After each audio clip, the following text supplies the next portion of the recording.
আমরা যাচ্ছি হলো ঘুরতে কাশ্মীর। টানা দুদিন ট্রেন জার্নি করার পর ফাইনালি ট্রেন থেকে নামলাম।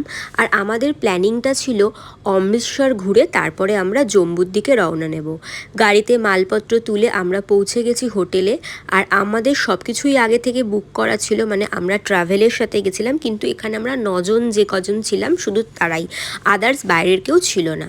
আর এই যে এই রুমটাও তোমাদের দেখিয়ে নিলাম। এখানে জাস্ট আমরা একটু ফ্রেশ হব, খাওয়া দাওয়া করার জন্য জাস্ট রুমটা নেওয়া হয়েছিল।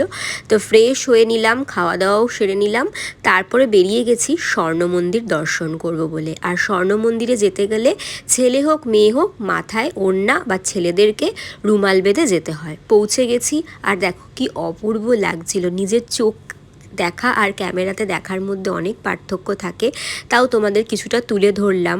আর কোথায় কোথায় গিয়েছিলাম সেটা দেখা হবে নেক্সট শর্টসে। তো চলো আজকের মতন টাটা।